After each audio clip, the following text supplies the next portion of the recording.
ಬೆಂಗಳೂರಲ್ಲಿ ಕೆಲಸ ಮಾಡ್ತಿದ್ದಂತ ಅತುಲ್ ಸುಭಾಷ್ ಕೇಸು ಯಾಕಿಷ್ಟು ಪ್ರಚೋದನೆಗೊಳ್ಳುತ್ತಿದೆ? ಇಂಡಿಯನ್ ಕೋರ್ಟ್ ಇಂದ ಹಿಡಿದು ಇಡೀ ದೇಶದಾದ್ಯಂತ ಚರ್ಚೆ ಆಗ್ತಿದೆ. ಈ ತರ ಕೇಸ್ಗಳು ನಮ್ಮ ದೇಶದಲ್ಲಿ ಎಷ್ಟೋ ಕೇಸ್ಗಳು ಬಂದಿದಾವೆ. ಆದ್ರೆ ಈ ಕೇಸ್ ಮಾತ್ರ ಯಾಕೆ ಸ್ಪೆಷಲ್, ಮತ್ತೆ ಯಾಕೆ ಇಷ್ಟು ಹೊರಗಡೆ ಬರ್ತಿದೆ, ಯಾಕೆ ಆಕ್ರೋಶ ಹೊರಗಾಗ್ತಿದ್ದಾರೆ ಜನರು ಅಂತ ತಿಳ್ಕೊಳ್ಳೋಣ. ಅವನು ಸಾಯಕ್ಕಿಂತ ಮುಂಚೆ ಆ ವಿಡಿಯೋದಲ್ಲಿ ಏನಂದಿದ್ದ, ಅವನು ಲೆಟರ್ ಏನ್ ಬರ್ದಿದ್ದ, ಮತ್ತೆ ಸುಪ್ರೀಂ ಕೋರ್ಟ್ ಈ ಕೇಸ್ ಹೊರ ಬಂದ ಮೇಲೆ, ಅವನು ಸಾವಿನ ವಿಷಯ ಹೊರಗೆ ಬಂದ ಮೇಲೆ ಆಲಮನಿ ಅಥವಾ ಆತರ ಇರೋ ರೂಲ್ಸ್ ನ ಏನ್ ಬದಲಾವಣೆ ಮಾಡಿದೆ ಅಂತ ತಿಳ್ಕೊಳ್ಳೋಣ ಬನ್ನಿ. ಫ್ರೆಂಡ್ಸ್, ಅತುಲ್ ಸುಭಾಷ್ ಅನ್ನೋ 34 ವರ್ಷದ ವ್ಯಕ್ತಿ ಬಿಹಾರವನು. ಹೌದು, ಅವನು ಬೆಂಗಳೂರವನಲ್ಲ, ಬಿಹಾರಲ್ಲಿ ಓದಿ ಇಲ್ಲಿ ಕೆಲಸ ಮಾಡ್ಬೇಕು ಅಂತ ಬಂದವನು. ಅವರು ಬೆಂಗಳೂರಿನ ಮಾರತಹಳ್ಳಿಯ ಮುಂದೆ ಕೊಳಾರ ಅನ್ನೋ ಪ್ಲೇಸ್ ನಲ್ಲಿ ಸೆಟಲ್ ಆಗಿದ್ರು. ಒಂದು ಮೊಬೈಲ್ ಕಂಪ್ನಿಯಲ್ಲಿ ಡೆಪ್ಯೂಟಿ ಮ್ಯಾನೇಜರ್ ಆಗಿ ಒಂದು ಉತ್ತಮ ಪೊಸಿಷನ್ ಅಲ್ಲೇ ಇದ್ರು. ಆದ್ರೆ 2019ರಲ್ಲಿ Shaadi.com ಅನ್ನೋ ಆಪ್ ನ ಮೂಲಕ ನಿಖಿಲ್ ಸಿಂಘಾನಿಯಾ ಅನ್ನೋ ಹುಡುಗಿ ಪರಿಚಯ ಆಗಿದ್ಲು. ನಿಖಿತಾ ಅವರು ಉತ್ತರ ಪ್ರದೇಶದವರು, ಆಚೆಂಚರಲ್ಲಿ ಕೆಲಸ ಮಾಡ್ತಾ ಇದ್ರು. ಇವರಿಗೆ 4 ವರ್ಷ ಮಗು ಕೂಡ ಇದೆ. ಆಮೇಲೆ ಇವರು ಈಗ ರೀಸೆಂಟ್ ಆಗಿ ಹೋದ ವರ್ಷ ಅಂದ್ರೆ 2022-21ರಲ್ಲಿ ಕೌಟುಂಬಿಕ ಕಲಹದಿಂದ ಮನೆ ಬಿಟ್ಟು ಹೊರಗಡೆ ಹೋಗಿದ್ರು. ಅದೇನು ಅಂತ ಮುಂದೆ ತಿಳ್ಕೊಳ್ಳೋಣ. ಈ ಜಗಳ ಆದ್ಮೇಲೆ 2023ರಲ್ಲಿ ಅವರ ಪತ್ನಿ ಆಲಮನಿ ಕೇಸ್ ಅಂದ್ರೆ ಜೀವನಾಂಶ ದುಡ್ಡನ್ನು ಕೊಡ್ಬೇಕು ಅಂತ ಕೋರ್ಟಿಗೆ ಹೋಗಿ ಅವನಿಗೂ ಕೂಡ ಹಿಂಸೆ ಕೊಡ್ತಾ ಇದ್ರಂತೆ. ಅದನ್ನ ಅವ್ನ ವಿಡಿಯೋದಲ್ಲಿ ಹೇಳಿದ್ದಾರೆ. ಅವರು ಸಾಯಕ್ಕಿಂತ ಮುಂಚೆ ಲೆಟರ್ ನ ಬರೆದು ವಿಡಿಯೋ ಮಾಡಿ ಸತ್ತೋಗಿದ್ರು. ಮತ್ತೆ ಅವನು ಸಾವಿಗೆ ಶರಣಾಗಿದ್ದು ಸಡನ್ ಆಗಲ್ಲ, ಪಕ್ಕ ಪ್ಲಾನ್ ಆಗಿ ನಾನು ಸಾಯಕ್ಕಿಂತ ಮುಂಚೆ ಏನೇನ್ ಮಾಡ್ಬೇಕು ಅದೆಲ್ಲ ಆದ್ಮೇಲೆ ಹೇಗ್ ಸಾಯ್ಬೇಕು ಅಂತ ಪ್ಲಾನ್ ಮಾಡ್ಕೊಂಡು ಸತ್ತೋಗಿದ್ದಾರೆ. ಮತ್ತೆ ಇವರು ಸಾಯಕ್ಕಿಂತ ಮುಂಚೆ ಈ ಮರಣ ಪತ್ರನ ಯಾರ್ಯಾರಿಗೆ ಮೇಲ್ ಮಾಡ್ಬೇಕು ಅನ್ನೋದು ಕೂಡ ಇವರು ತಿಳ್ಕೊಂಡು ಮೇಲ್ ಮಾಡಿ ಸತ್ತೋಗಿದ್ರು. ತಮ್ಮ ಆಫೀಸ್ ಲ್ಯಾಪ್ಟಾಪ್ ಮತ್ತೆ ಮೇಲ್ ಐಡಿ ಅನ್ನ ಹೇಗೆ ರಿಟರ್ನ್ ಮಾಡೋದು, ಮತ್ತೆ ಅವರ ಫಿಂಗರ್ ಪ್ರಿಂಟ್ ಮತ್ತೆ ಫೇಕ್ ರೆಕಗ್ನೈಸೇಷನ್ ಇನ್ನ ಹೇಗೆ ಮೊಬೈಲ್ ಇಂದ ತೆಗೆಯೋದು ಅಂತ ಎಲ್ಲ ಪ್ಲಾನ್ ಮಾಡಿ ಅದನ್ನೆಲ್ಲ ಆಫ್ ಮಾಡಿ ಆಮೇಲೆ ಲ್ಯಾಪ್ಟಾಪ್ ನ ರಿಟರ್ನ್ ಕೊಟ್ಟು ಲೆಟರ್ ಬರೆದು ವಿಡಿಯೋ ಮಾಡಿ ಸತ್ತೋಗಿದ್ದಾರೆ. ಇದಾದ ನಂತರ 24 ಪೇಜಿನ ಒಂದು ಸೂಸೈಡ್ ನೋಟ್ ಅನ್ನ ಬರೆದಿಟ್ಟಿದ್ದಾರೆ. ಇದು ಒಂದು ಸೂಸೈಡ್ ನೋಟ್ಗಿಂತ ಲೀಗಲ್ ಆಗಿ ಒಂದು ಪಾಯಿಂಟ್ ವೈಸ್ ಪಾಯಿಂಟ್ ಏನೇನಾಯ್ತು, ಹೇಗೆ ಅವ್ರು ತೊಂದರೆ ಕೊಡ್ತಿದ್ರು ಅಂತ point wise point legal words ನ ಯೂಸ್ ಮಾಡಿ ಬರೆದಿಟ್ಟಿದ್ದಾರೆ. ಮತ್ತೆ ಆ ಲೆಟರ್ ಅಲ್ಲಿ ಅವರ ಪತ್ನಿ ಮತ್ತೆ ಫ್ಯಾಮಿಲಿ ಬಗ್ಗೆ ಮಾತ್ರ ಅಲ್ಲ, ಇಡೀ ದೇಶ ಅಂದ್ರೆ ಸರ್ಕಾರದ ಬಗ್ಗೆನು, ಅವರು ಹೇಗೆ ಸರ್ಕಾರ ನನಗೆ ತೊಂದರೆ ಕೊಡ್ತು, ನನ್ನ ಕೇಸ್ನ ಹೇಗೆ ಕೋರ್ಟ್ ಅಲ್ಲಿ ತಿರ್ಚಾಕಿದ್ರು ಅಂತನೆಲ್ಲ ಬರೆದಿಟ್ಟಿದ್ದಾರೆ. ಮತ್ತೆ ನಮ್ಮ ಭಾರತದಲ್ಲಿ ಕೋರ್ಟ್ ಬಗ್ಗೆ ಯಾರು ಕೂಡ ಮಾತಾಡೋದಿಲ್ಲ, ಮಾತಾಡೋಕ್ಕೂ ಯೋಚನೆ ಕೂಡ ಮಾಡೋದಿಲ್ಲ. ಆದ್ರೆ ನಾನ್ ಮಾತಾಡ್ತೀನಿ, ಯಾಕಂದ್ರೆ ನಾನು ಈಗ ಹೋಗ್ತಾ ಇದ್ದೀನಿ, ಜಗತ್ ಬಿಟ್ಟು ಹೋಗ್ತಾ ಇದ್ದೀನಿ, ನನಗೇನು ಪ್ರಾಬ್ಲಮ್ ಇಲ್ಲ. ನಾನು ಈ ವಿಡಿಯೋದಲ್ಲಿ ಮತ್ತೆ ಈ ಪತ್ರದಲ್ಲಿ ಬರ್ದಿಟ್ಟು ಹೋಗ್ತೀನಿ ಅಂತ ಅಲ್ಲೂ ಕೂಡ ಅದನ್ನ ಬರ್ದಿಟ್ಟಿದ್ದಾರೆ. ಮತ್ತೆ ಆ ಪತ್ರದಲ್ಲಿ ಸುಪ್ರೀಂ ಕೋರ್ಟ್, ರಾಷ್ಟ್ರಪತಿ ಮತ್ತೆ ಪೊಲೀಸ್ ಅವ್ರ ಬಗ್ಗೆ ಎಲ್ಲ ಬರ್ದಿಟ್ಟಿದ್ದಾರೆ. ಆಮೇಲೆ ಈ ಲೆಟ್ರು ಸಾಕಾಗ್ದು ಅಂತ ಅವರು ಮನೆದಾಳದ ಮಾತುಗಳನ್ನ 1.5 ಗಂಟೆ ವಿಡಿಯೋದಲ್ಲಿ ಶೇರ್ ಮಾಡಿದ್ದಾರೆ. ಅತ್ತೆ ಮಾವರ ಬಿಸ್ನೆಸ್ ಮಗಳ ಮನೆ ಕೆಡಿಸ್ತು. ಫ್ರೆಂಡ್ಸ್, ಅತುಲ್ ಅವರು ಈ ನಿರ್ಧಾರ ತಗೊಳಕ್ಕೆ 2 ಮುಖ್ಯ ಕಾರಣಗಳಿದೆ. ಒಂದು, ಕಿರುಕುಳ, ಮಾನಸಿಕವಾಗಿ ಮತ್ತೆ ದೈಹಿಕವಾಗಿ ಅವರ ಹೆಂಡತಿ ಅವರಿಗೆ ಕೊಡ್ತಿದ್ದಂತ ಕಿರುಕುಳ. ಮತ್ತೆ 2ನೇದು ಭ್ರಷ್ಟಾಚಾರ. ಈಗ ಮೊದಲೇ ಹೇಳ್ದಾಗಿ 2019ರಲ್ಲಿ ಅವರಿಬ್ರು ಮದ್ವೆ ಆದ್ರು. ಆದ್ರೆ ಮದ್ವೆ ಆದ 8 ತಿಂಗಳಲ್ಲಿ ಜಗಳಗಳು ಶುರು ಆಗುತ್ತೆ. ಮತ್ತೆ ಅವರ ಅತ್ತೆ ನಿಖಿಲ್ ಸಿಂಘಾನಿಯಾ ಒಂದು ಬಿಸ್ನೆಸ್ ನ ಕೂಡ ಶುರು ಮಾಡ್ತಾರೆ. ಮತ್ತೆ ಆ ಬಿಸ್ನೆಸ್ ನ ಹಾಗೆ ಶುರು ಮಾಡೋದಿಲ್ಲ, ಆ ಬಿಸ್ನೆಸ್ ನ ಶುರು ಮಾಡೋದಕ್ಕೆ ಅತುಲ್ ಇಂದ 15 ಲಕ್ಷ ರೂಪಾಯಿನ ಪಡೆದಿರ್ತಾರೆ. ಆದ್ರೆ ಅಮ್ಮ ಮಗಳು ಆ ಹಣನ ಬಿಸ್ನೆಸ್ ನ ಶುರು ಮಾಡೋಕೆ ಯೂಸ್ ಮಾಡ್ದಲೆ 1 ಕೋಟಿ ಮನೆನ ಪರ್ಚೇಸ್ ಮಾಡ್ತಾರೆ. ಅತುಲಿಗೆ ಈ ವಿಷಯವನ್ನು ತಿಳಿಸಿರ್ಲಿಲ್ಲ. ಈ ವಿಷಯ ಅವನಿಗೆ ಹೇಗೋ ಗೊತ್ತಾದ್ಮೇಲೆ ಮನಸ್ತಾಪ ಇನ್ನೂ ಸ್ವಲ್ಪ ಜಾಸ್ತಿ ಆಯ್ತು. ಆ ವಿಷಯ ಗೊತ್ತಾಗಿದ ತಕ್ಷಣನೇ ನಾನು ಕೊಟ್ಟಿರೋ 15 ಲಕ್ಷ ನನಗೆ ವಾಪಸ್ ಕೊಡಿ ಅಂತ ಅವ್ನು ಕೇಳ್ತಾನೆ. ಆದ್ರೆ ಅವ್ರ ಅತ್ತೆ 1.5 ಲಕ್ಷ ವಾಪಸ್ ಕೊಟ್ಟು ಮಿಕ್ಕಿದನ್ನ ನನ್ನ ಮಗಳ ಸ್ಯಾಲರಿ ಕಟ್ ಮಾಡ್ಕೊಳ್ಳಿ ಅಂತ ಹೇಳ್ತಾರೆ. ಮತ್ತೆ ಅವನ ಹೆಂಡತಿಯ ತಮ್ಮ ಕೂಡ, ನಾನು ಕ್ಲೌಡ್ ಕಿಚನ್ ಬಿಸ್ನೆಸ್ ಶುರು ಮಾಡ್ತೀನಿ, ಮನೇಲೆ ಕೂತು ಬಿಸ್ನೆಸ್ ಶುರು ಮಾಡ್ತೀನಿ ಅಂತ ದುಡಿಸ್ಕೊಂತಾನೆ. ಹೀಗೆ ಹಣಕಾಸಿನ ವಿಚಾರಕ್ಕೆ ಜಗಳ ಇನ್ನೂ ಸ್ವಲ್ಪ ಜಾಸ್ತಿ ಆಗುತ್ತೆ. ಮತ್ತೆ ಅವನು ನನ್ನ 15 ಲಕ್ಷ ಯಾವಾಗ ವಾಪಸ್ ಕೊಡ್ತೀನಿ ಅಂತ ಕೇಳಿದಾಗ ಇನ್ನೂ ಜೋರ್ ಜಗಳ ಆಗಿ ಅವಳು ಮನೇನೆ ಬಿಟ್ಟು ಹೋಗ್ತಾಳೆ. ಅವನು ಆ ಲೆಟರ್ ಬರ್ದಿರೋ ಪ್ರಕಾರ ಅವನು ಅವ್ರ ತಾಯಿಗೆ 15 ಲಕ್ಷ ಕೊಟ್ಟಿರೋದಲ್ದಲ್ಲೇ ನಿಖಿತಾಗೆ 1 ಲಕ್ಷ ಎಕ್ಸ್ಟ್ರಾ ಕೊಟ್ಟಿದ್ನಂತೆ. ಮತ್ತೆ ಅವಳು ಮನೆ ಬಿಟ್ಟು ಹೋಗೋ ಸಮಯದಲ್ಲಿ ವಿಚ್ಛೇದನ ಅಂದ್ರೆ ಡೈವರ್ಸ್ ಪೇಪರ್ ಗೆ ಸೈನ್ ಕೂಡ ಹಾಕೋಗಿರ್ತಾಳೆ. 3 ಕೋಟಿ ಡಿಮ್ಯಾಂಡ್, ಕೋರ್ಟ್ ನಲ್ಲೂ ಕೂಡ ಮೋಸ. ಅವಳು ಮನೆ ಬಿಟ್ಟು ಹೋದಾದ್ಮೇಲೆ ಅವಳ ಫ್ಯಾಮಿಲಿ ಸುಮಾರು ಕೇಸ್ಗಳನ್ನ ಕೋರ್ಟಿಗೆ ಹಾಕಿ ಅವನಿಗೆ ಟಾರ್ಚರ್ ಕೊಡಕ್ ಶುರು ಮಾಡ್ತಾರೆ.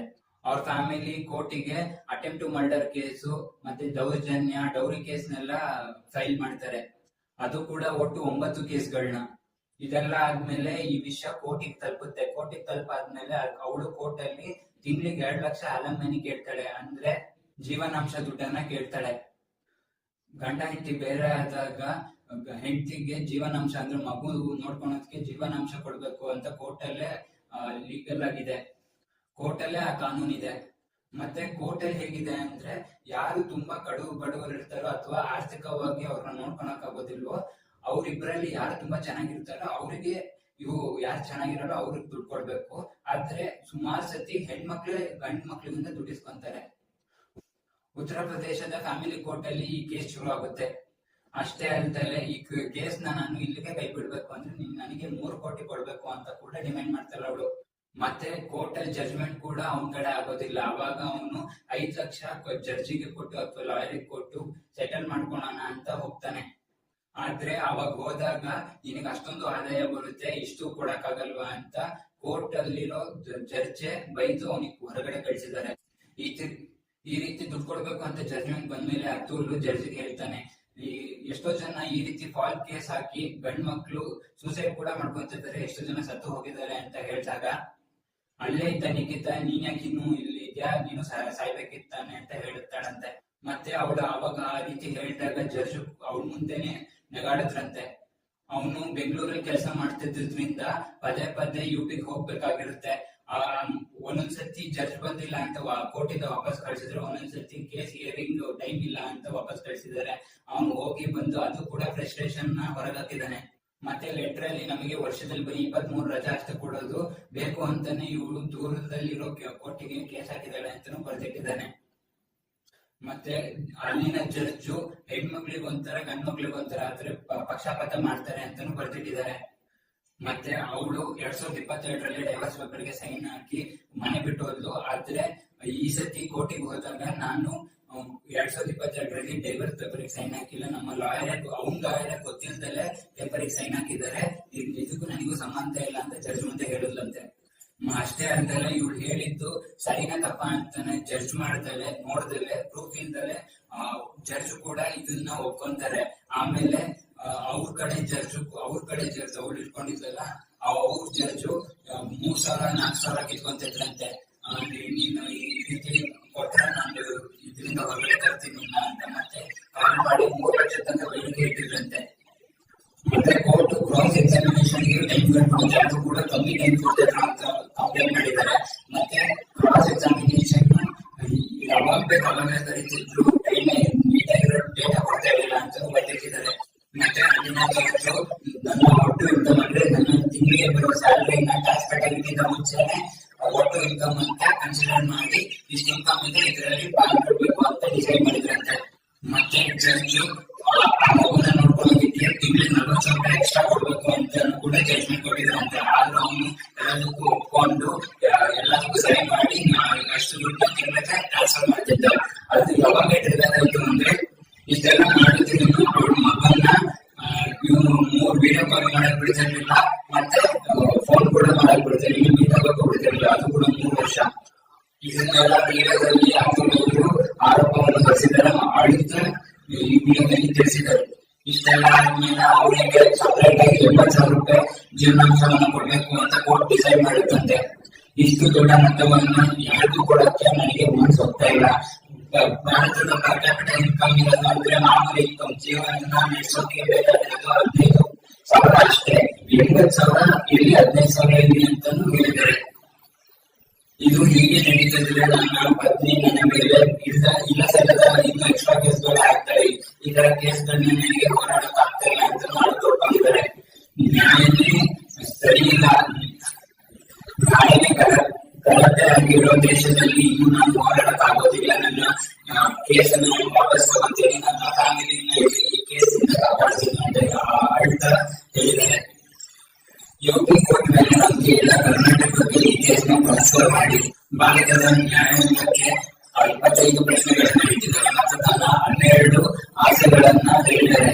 ನನ್ನ ಕೇಸ್ ಏನಿರುತ್ತಲ್ಲ ಅದು ಲೈವ್ ಆಗಿ ಟಿವಿ ಟೆಲಿಕಾಸ್ಟ್ ಆಗಬೇಕು,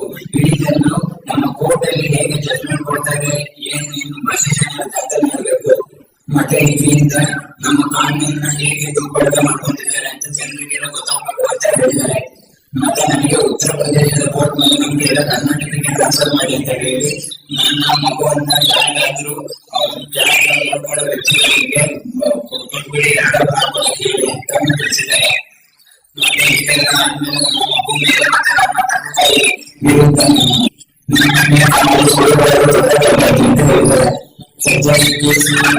ನಿಖಿತ ಅವರ ತಾಯಿ ಮತ್ತೆ ಅವಳು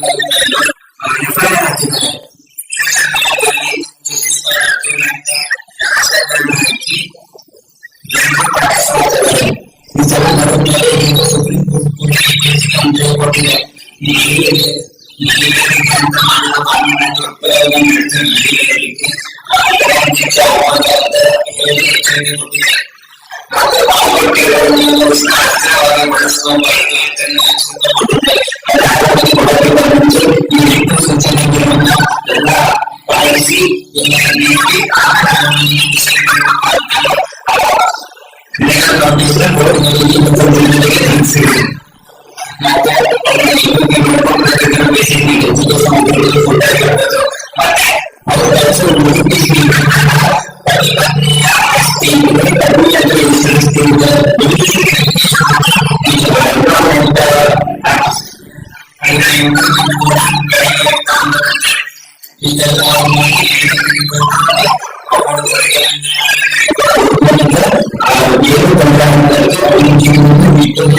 ಸಾಗಬೇಕು ಅಷ್ಟು